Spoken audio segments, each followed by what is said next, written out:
Si vous aimez le mystère, le paranormal, et que vous souhaitez en savoir plus sur les recherches en cours, eh bien restez avec nous sur Fréquence Évasion et découvrons ensemble en compagnie de scientifiques et de témoins les phénomènes que l'on dit surnaturels. Patience, c'est dans une poignée de minutes sur Fréquence Évasion. Fréquence Évasion. Fréquence Évasion. Dans quelques instants sur Fréquence Évasion, la clé du mystère. L'invité aujourd'hui, c'est Mario Beauregard pour la publication de son ouvrage « Les pouvoirs de la conscience » aux éditions Interédition INRES. À tout de suite. Radio Fréquence Évasion, le son de la Côte d'Azur.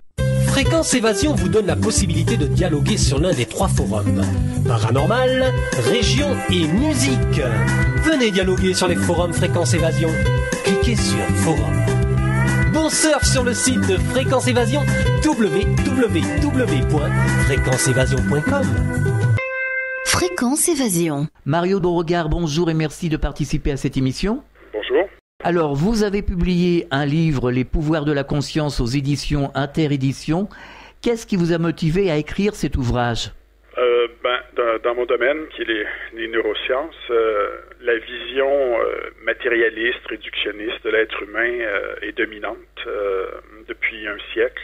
Et un petit peu comme dans tous les autres domaines au niveau scientifique, au niveau des sciences naturelles. Mais il y a de plus en plus d'évidences qui montrent que cette vision-là est fausse. Donc, mon point de départ, c'était de présenter différents types d'études, d'évidences, montrant que cette vision-là est fausse. Alors, comment en êtes-vous arrivé à étudier les phénomènes paranormaux ? Moi, je considère pas que j'étudie des phénomènes paranormaux, parce que...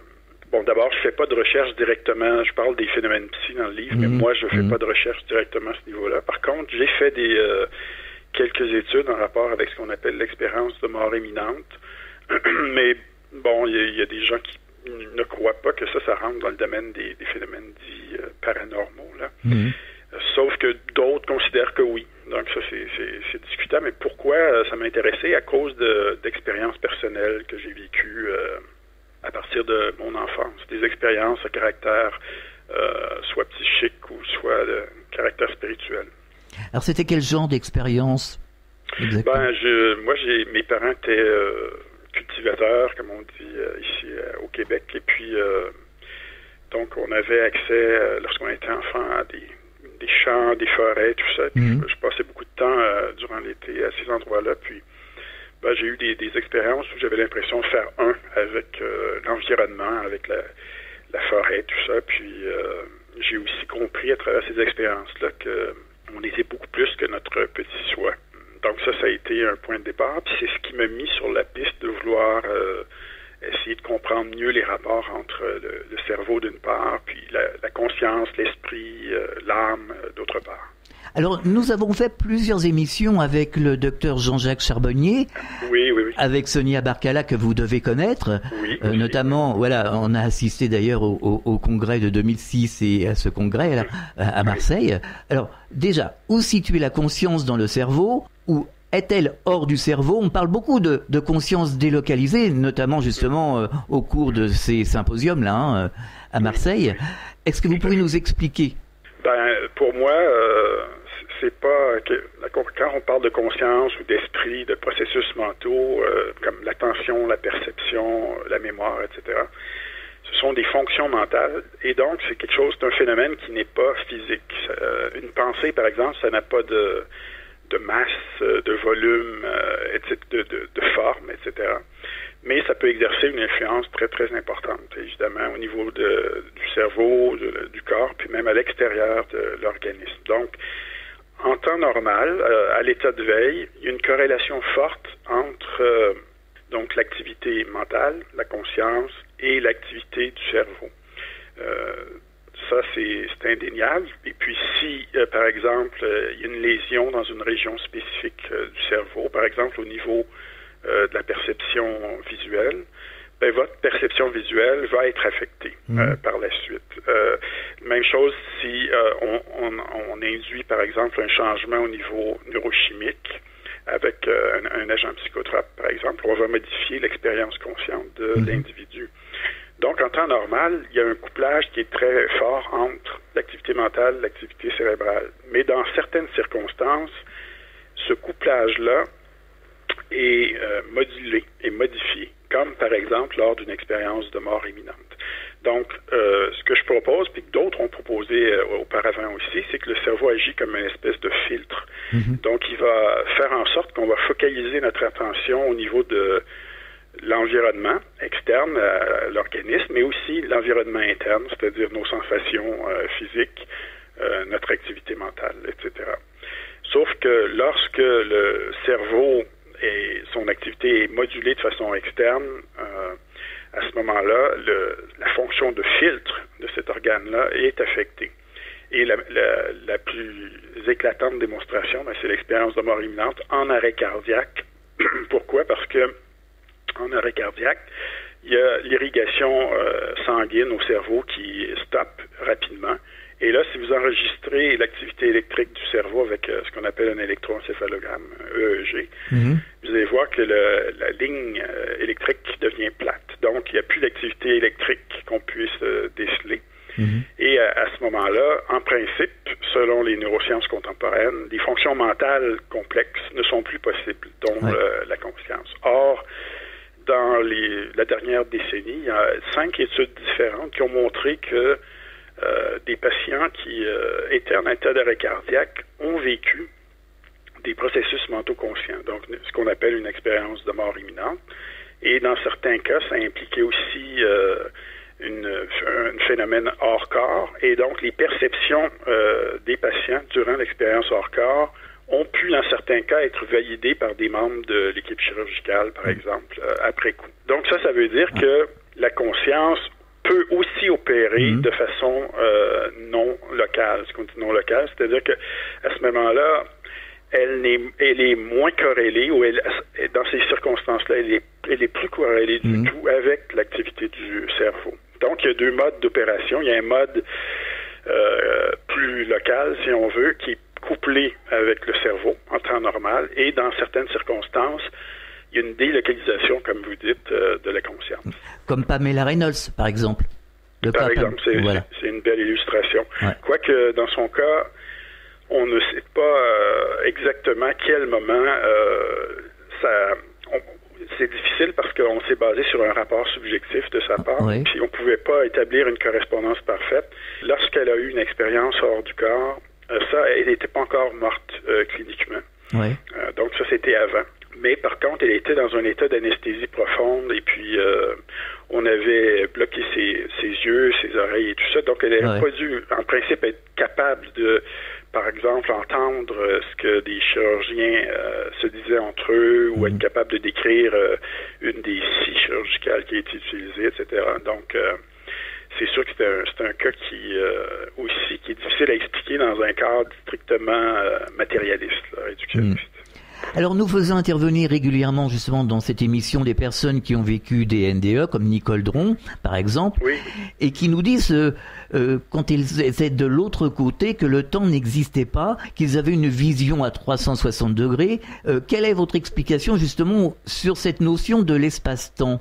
La perception de l'espace-temps est en grande partie conditionnée par l'activité du cerveau. Donc, si on module l'activité du cerveau, comme je l'expliquais précédemment, dans certains états de conscience altérés, par exemple en méditation profonde, ça peut être en état d'isolation sensorielle, ça peut être l'expérience de mort imminente, ça peut être aussi des antéogènes, par exemple, certaines substances psychédéliques. Là, on module la fonction de filtre du cerveau et automatiquement, on va modifier aussi l'appréhension de l'espace et du temps à ce moment-là. Ce que ça peut vouloir dire, c'est que notre perception, notre impression donc de vivre dans un certain espace-temps est complètement conditionnée par une certaine activité cérébrale à l'état de veille. C'est une activité qui fait consensus au sein de notre culture, notre société, mais qui ne fait pas consensus dans d'autres cultures. Par exemple, en Amazonie, où on utilise certaines substances psychédéliques. Alors, ça n'existe pas de façon absolue, comme le philosophe Kant l'a déjà dit il y a quelques siècles.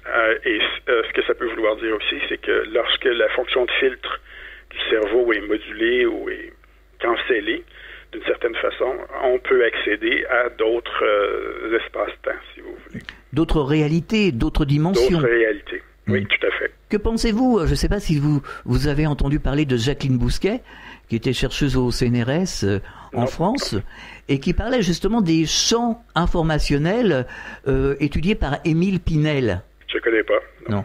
Enfin, elle parlait de champs informationnels, c'est-à-dire qu'il y a 3 champs, champ H1, H2, H3. Donc le champ H2 correspondant au plan physique. Et elle disait que quand il y avait mort, il y avait déconnexion du plan H2 du plan physique et on se retrouvait à vivre sur les 2 autres champs. Ah, c'est une hypothèse intéressante. C'est un peu en lien, dans le fond, avec ce que j'avance moi-même. Donc, c'est intéressant. Puis aussi, je parle dans le livre de Phénomène d'ici, où on voit qu'il y a une interconnexion, par exemple, la distance entre des individus séparés. Et ça montre aussi que, pour en revenir à cette question-là d'information, qu'il y a des échanges qui s'opèrent sur le plan informationnel subtil. Donc, ça pourrait apporter du poids, par exemple, à cette hypothèse-là. D'ailleurs, on dit que le monde physique n'existe pas en tant que tel, que c'est un champ d'information densifié en énergie. Oui, il y a certains physiciens maintenant qui proposent des choses comme ça, pour qui l'information serait finalement l'élément crucial, primordial dans l'univers, encore plus que ce qu'on appelle la matière, par exemple. Notamment les physiciens en sciences quantiques. Oui, exactement. On pourrait évoquer aussi le problème des aveugles de naissance et des gens qui ont déjà vu et qui sont devenus aveugles et en état de décorporation retrouvent une vue extraordinaire. Oui, c'est une étude qui a été faite par le Dr. Kenneth Ring, qui est un psychologue et aussi expert en recherche sur les EMI.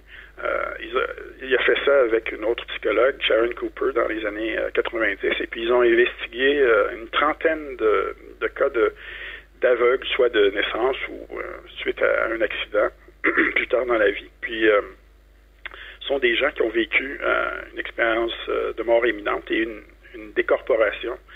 Et ils ont pu, ces gens-là, rapporter des éléments de l'environnement, par exemple, de ce qui se passait, des détails au sujet des procédures de réanimation, etc. Et c'est des perceptions qui ont pu être corroborées de façon indépendante par la suite. Et donc, ça démontre, comme je le disais précédemment, que ce n'est pas le cerveau lui-même qui génère la pensée, mais le cerveau semble plus servir d'interface sur le plan de l'information. Et donc, il serait possible de percevoir en l'absence d'activité cérébrale. Et Ring et Cooper ont proposé un terme en anglais, c'est mindsight. Donc, c'était comme une vision à partir de l'esprit. Oui. Et qui serait également possible en état non local. D'ailleurs, comment peut-on expliquer un aveugle qui n'a jamais vu arrive à décrire... Alors, il parlait, je pense que ces aveugles parlaient de différences, de nuances, parce qu'ils n'avaient pas de référence puisqu'ils n'avaient jamais vu. Exactement. Oui, ils n'avaient pas nécessairement les mêmes concepts qui n'avaient pas été engrammés en mémoire au niveau cérébral. Donc, c'était difficile, mais de par leur description, au niveau de leur expérience subjective, on pouvait comprendre ce à quoi ils référaient. Et on s'est rendu compte que finalement, ils étaient aussi capables d'une perception. Mais on ne pouvait pas parler de perception visuelle parce qu'il n'y avait pas nécessairement d'activité cérébrale dans plusieurs des cas. Donc, c'est pour ça que les chercheurs ont proposé l'expression vision d'esprit. Vous-même, vous avez rencontré des personnes comme ça qui étaient aveugles? Des aveugles, non. Oui.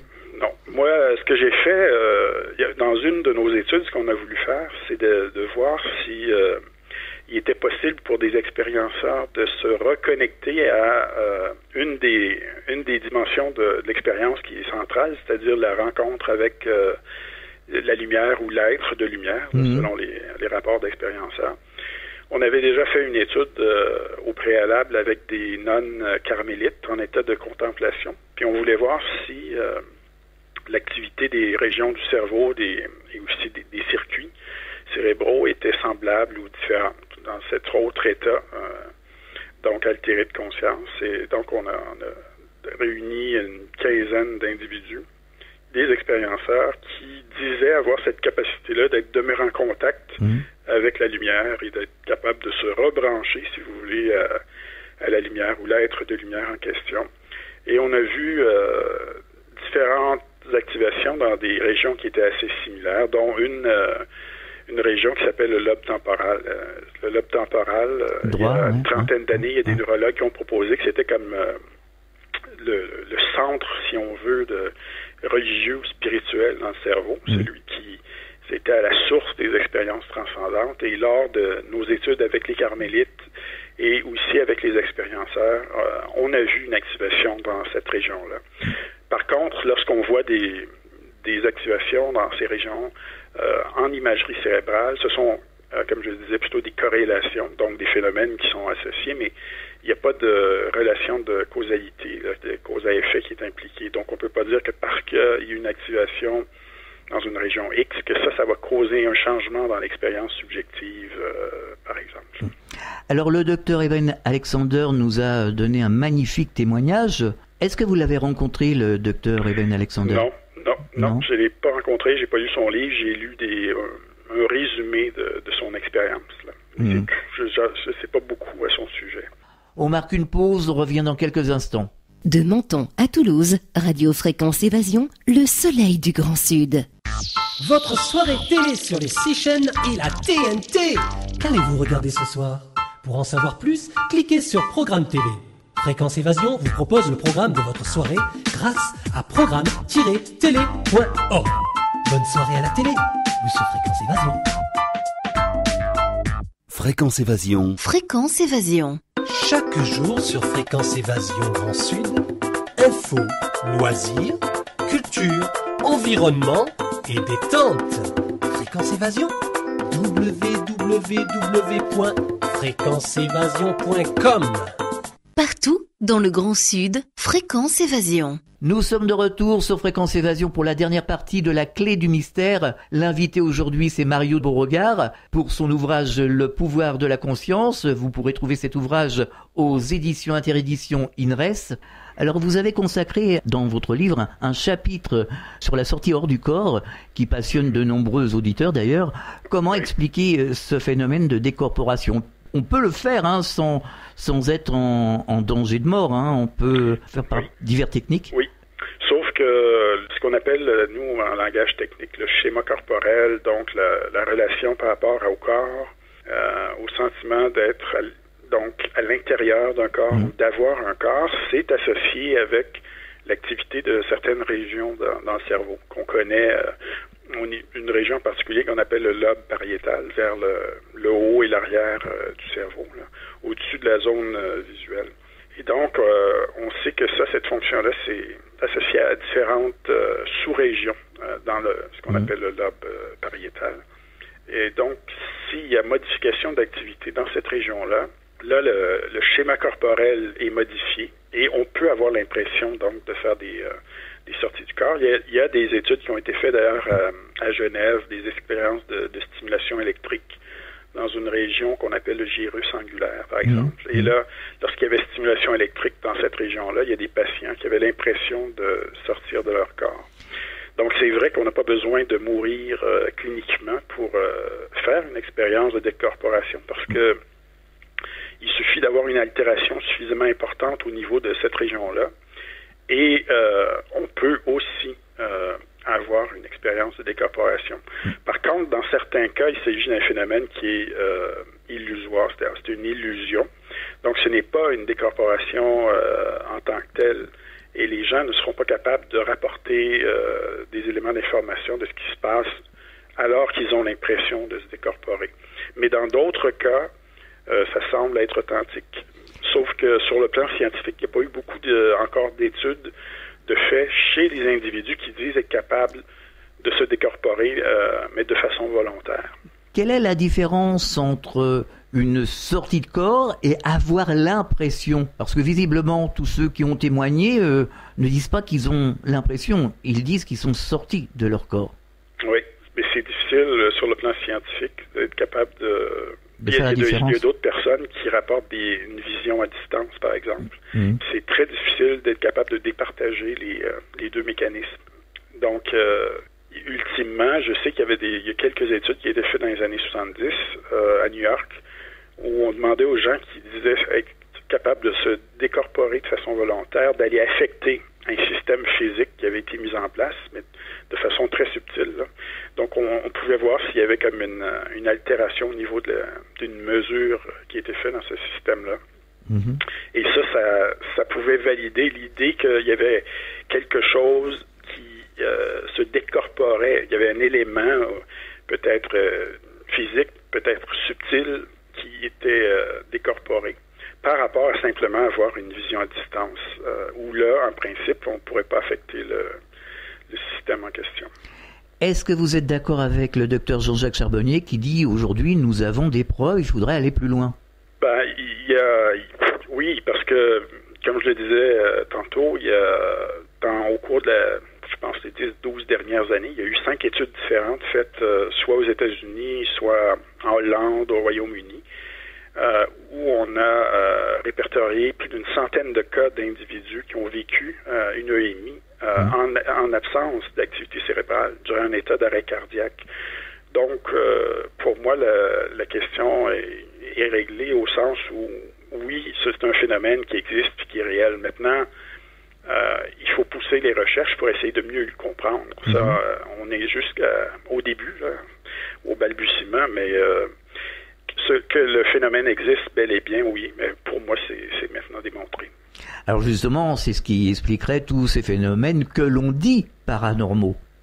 Mais c'est ça, mais ils sont paranormaux uniquement par rapport à un certain schéma de référence, c'est-à-dire par rapport à une idéologie matérialiste, réductionniste, mécaniste. Ça, ce sont ce qu'on appelle des postulats métaphysiques qui sont à l'origine de la science moderne et qui sont apparus de concert avec l'émergence de ce qu'on appelle la physique classique maintenant. Donc, avec les pères de la physique classique comme Galilée, Newton, Descartes, etc. Donc, la physique quantique moderne au XXe siècle a montré que ces postulats là étaient faux, c'était erroné. C'est-à-dire que, par exemple, la physique quantique a dématérialisé le monde, l'univers. On ne croit plus à l'existence de minuscules boules de billard, par exemple, pour représenter les atomes. On parle beaucoup plus en termes d'énergie-information. On a réalisé aussi que les physiciens qui font des actes de mesure, qui sont des observateurs, influencent l'observation au niveau du monde microphysique, etc. Donc, on a montré que tous ces dogmes-là, finalement, qui sont des croyances sur le plan métaphysique, sont erronés. Alors, les phénomènes paranormaux ne sont plus paranormaux si on modifie les postulats de base de la science actuelle. Ils ne seraient plus vus comme des choses, des aberrations, des anomalies, parce que, par exemple, si vous reconnaissez qu'il existe une interconnexion fondamentale dans l'univers entre différents niveaux d'organisation, sur le plan physique, biologique, et si on inclut la psyché humaine dans tout ça, il n'y a plus du tout d'anomalie à ce moment-là. Oui, tout devient normal. Tout devient normal, mais on fait juste donc élargir notre modèle conceptuel, si on veut, de ce qui est la réalité. Tout à fait. Alors, aujourd'hui, Mario de Beauregard, vous travaillez sur quoi? Quels sont vos sujets d'études? Je travaille sur un modèle théorique, justement, de la conscience, que je vais publier d'ici quelques mois. Et puis, c'est un modèle dans lequel moi, j'assume que la psyché est une force fondamentale dans l'univers. Donc, la psyché, ça englobe toutes les fonctions mentales, la conscience, et que ça soit conscient ou non. Les processus inconscients sont impliqués là-dedans aussi. Et ce que je propose donc, c'est que c'est une force fondamentale, primordiale, tout aussi fondamentale que les forces dites fondamentales en physique moderne, par exemple, et qu'on ne peut pas comprendre l'univers, la réalité, sans faire référence à ça, à tous les niveaux, que ce soit sur le plan de la physique, comme on le montre en physique quantique, mais aussi au niveau de la biologie. Par exemple, nos pensées, nos émotions, etc., modulent l'activité de nos cerveaux, de nos corps. On le voit maintenant de plus en plus dans le domaine qu'on appelle psychoneuroimmunologie. Mais il y a aussi des effets qui ne sont pas localisés, donc qui sont à l'extérieur de l'organisme dont on a parlé un petit peu. Donc c'est une nouvelle vision, si on veut, de la conscience. Et maintenant, je quitte l'Université de Montréal pour l'Université de l'Arizona. Et là-bas, ce que je fais, c'est que je suis en train d'organiser une réunion au début de l'année prochaine où on va jeter les bases d'une nouvelle science post-matérialiste. C'est-à-dire que on va proposer un manifeste pour une science post-matérialiste. Donc, on estime qu'il y a suffisamment maintenant de données expérimentales, d'évidence scientifique pour passer à une nouvelle étape au niveau de la science. Et ça, c'est dans la même foulée, si on veut, que les pères de la mécanique quantique ont réalisé il y a à peu près un siècle de ça. Et donc, il faut élargir le modèle conceptuel, donc, comme je le disais, et il va y avoir une réunion qui va regrouper plein de scientifiques visionnaires dans différentes disciplines, comme la physique, la biologie, les neurosciences, etc. Oui, finalement, c'est ce qui explique tous les phénomènes psychosomatiques, en partant de la maladie, voilà. Oui, c'est ça. Oui, c'est que chaque modification sur le plan psychologique, donc par exemple au niveau émotionnel, est couplée avec des modifications de l'activité au niveau du cerveau. Et le cerveau lui-même, c'est un organe qui est connecté avec tous les grands systèmes physiologiques de l'organisme, donc le système immunitaire, le système endocrinien, le système cardiovasculaire. Vous avez aussi l'expression des gènes, par exemple. Ouais. Et donc, ça explique que, par exemple, si vous avez une pensée récurrente négative que vous entretenez à votre sujet, vous êtes déprimé, ça l'amène ce qu'on appelle une transduction. Donc, c'est converti en langage neurologique, puis ça amène la sécrétion de certains messagers chimiques, par exemple, qui, à long terme, peuvent être toxiques pour l'organisme. Si vous êtes stressé, par exemple, vous allez sécréter beaucoup de cortisol au niveau de l'organisme. Or, on sait que le cortisol, c'est une hormone de stress qui peut être très toxique, qui peut détruire des neurones dans la région du cerveau qu'on appelle l'hippocampe, qui est impliqué au niveau du stockage d'informations, de la mémoire. Donc, on trouve maintenant de plus en plus de corrélation entre l'état psychologique et les démences, par exemple, comme la maladie d'Alzheimer, c'en est un exemple. Et ça signifie que si on entretient pendant trop longtemps des pensées négatives, mais ça semble être, comme je disais, toxique pour le cerveau, pour l'organisme. Donc, c'est couplé parfaitement. Tout ce qui se passe au niveau de la psyché, tout ce qui se passe au niveau de l'organisme, c'est étroitement associé. Finalement, il y a le bon et le mauvais stress. On peut être stressé, mais d'une manière positive. Oui, mais c'est une question de niveau, oui, parce que il y a une courbe là qui a été établie, puis si vous êtes au centre de la courbe, ça va vous permettre de mieux performer. Ça va optimiser votre performance. Mais si vous dépassez un certain niveau de sécrétion, à ce moment-là, ça peut avoir des effets très délétères. D'accord. Alors, vous donnez des conférences, je suppose? Oui, je donne des conférences. Là, je dois aller participer à une discussion avec le Dalai Lama. C'est à Melbourne, en Australie, dans un mois, où on va discuter avec quelques autres scientifiques de là-bas. On va discuter de la nouvelle science de l'esprit, par exemple. Donc, je participe à ça. Puis, je participe bientôt aussi, je ne sais pas si vous avez vu le film What the Bleep Do. Oui. Bon, ils sont en train de faire une deuxième partie, là, puis je dois participer à ça aussi. Et là, ça concerne, c'est plus simplement basé uniquement sur la physique quantique, mais ça englobe toutes les disciplines, un peu de tout ce dont on vient de parler durant l'entrevue. D'accord. Alors, est-ce que vous avez des projets autres pour les mois et les années à venir? Le projet le plus important pour moi, c'est de contribuer donc à un changement de paradigme majeur au niveau scientifique. Donc, à contribuer à une nouvelle révolution sur le plan scientifique. Donc, celle de la conscience, finalement. Et ça, on est déjà dans une période de transition. La rencontre dont je vous parlais avec d'autres scientifiques et tout ça, ça prouve. Et puis, il y a un manifeste qui va être écrit là, suite à cette rencontre-là. Ça prouve qu'on est rendu là. Donc, on est dans une phase de transition entre deux paradigmes.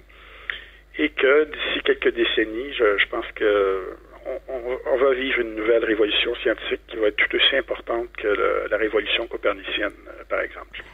Je suis impliqué là-dedans de façon très, très importante. Est-ce que vous n'avez pas l'impression que les choses s'accélèrent, justement? Oui, tout à fait. niveau du grand public, il y a énormément, parce que je voyage à travers différents pays, puis je le vois. Mais même au niveau scientifique, les choses sont en train de changer, heureusement. Donc, il y a encore la résistance. C'est sûr que la vision dont on vient de parler, le nouveau paradigme, il n'est pas encore dominant sur le plan académique à travers le monde, mais il gagne beaucoup de terrain rapidement. Puis pour moi, ça me donne beaucoup d'espoir par rapport à l'avenir. Est-ce que vous avez un message adressé aux auditeurs qui sont en recherche? Oui. D'abord, de ne pas croire ce que le vieux paradigme nous dit, c'est-à-dire qu'on est des machines biologiques sophistiquées, mais complètement déterminées par soit nos neurones, nos neurotransmetteurs, nos gènes, etc. C'est faux. Il y a de plus en plus de données scientifiques qui montrent exactement le contraire, et j'en parle dans le livre abondamment. Deuxièmement, que notre cerveau est comme une espèce d'interface, mais qu'on peut se brancher, se syntoniser sur d'autres fréquences, si on veut, utiliser cette analogie-là, qui nous amène en contact avec d'autres réalités, des réalités beaucoup plus grandes, des réalités transcendantes. Ça, c'est possible. Il y a différents moyens d'arriver à ça. Il y a des gens qui y arrivent en méditant, il y a des gens qui prient, il y a des gens qui utilisent, par exemple, l'isolation sensorielle avec les caissons, etc. Il y en a d'autres qui utilisent la voix plus chimique, mais ou carrément la voix spirituelle, mais donc on est beaucoup plus simplement qu'un corps de chair, d'os, de sang. On est infiniment plus que ça, parce que finalement les expériences transcendantes, ce qu'elles nous montrent, c'est qu'on est un avec la source de tout ce qui existe dans l'univers. Alors finalement, c'est comme l'histoire de l'émetteur et du poste récepteur, du poste de télévision. Oui, c'est ça. Donc, si on modifie une composante, par exemple électronique, dans le poste télé, on peut affecter la réception de l'information au niveau soit de la couleur, des images, des formes, etc. Mais ça signifie pas pour autant que le programme lui-même ou la station se trouve à l'intérieur du poste. Donc, c'est le genre d'analogie qu'on peut utiliser, je pense, avec le cerveau. Oui, et quand on coupe le poste de télévision, c'est pas pour autant que l'émission s'arrête. Oui, tout à fait. Alors, je suppose qu'on peut vous retrouver sur Internet? Oui, j'ai un site on peut trouver à drmariobeauregard.com. D'accord. Alors, donc, Mario Beauregard, Les pouvoirs de la conscience, aux éditions Interéditions, un livre passionnant. Merci d'avoir participé à cette émission. À très bientôt sur cette antenne, je l'espère. Merci à vous. Au revoir. Au revoir. Fréquence Évasion.